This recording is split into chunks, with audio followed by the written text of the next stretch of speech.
பயணத்தில் எதிர்பாராத 2 மரணங்கள். மரணம் எவ்வளோ பக்கத்தில் நின்றுட்டு இருக்கு பார்த்தீங்களா?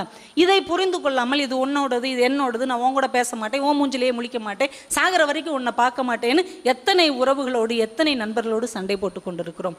அடுத்த கணம் என்ன நடக்கும் என்கின்ற உத்தரவாதம் இல்லாத ஒரு வாழ்க்கையில் நாம் வாழ்ந்து கொண்டிருக்கிறோம். அதனாலேயே இருப்பவர்களை இருக்கும் வரை நேசியுங்கள்.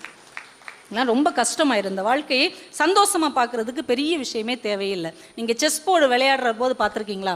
அதில் ராஜா, ராணி, சிப்பாய், யானை, குதிரை எல்லாமே இருக்கும். ராஜாவுக்கு பயங்கரமான அதிகாரம் இருக்கும், ராணிக்கு ஒரு அதிகாரம் இருக்கும், சிப்பாய்க்கு கொஞ்சம் குறைந்த அதிகாரம் இருக்கும். வச்சு விளையாடிக்கிட்டே இருப்போம்.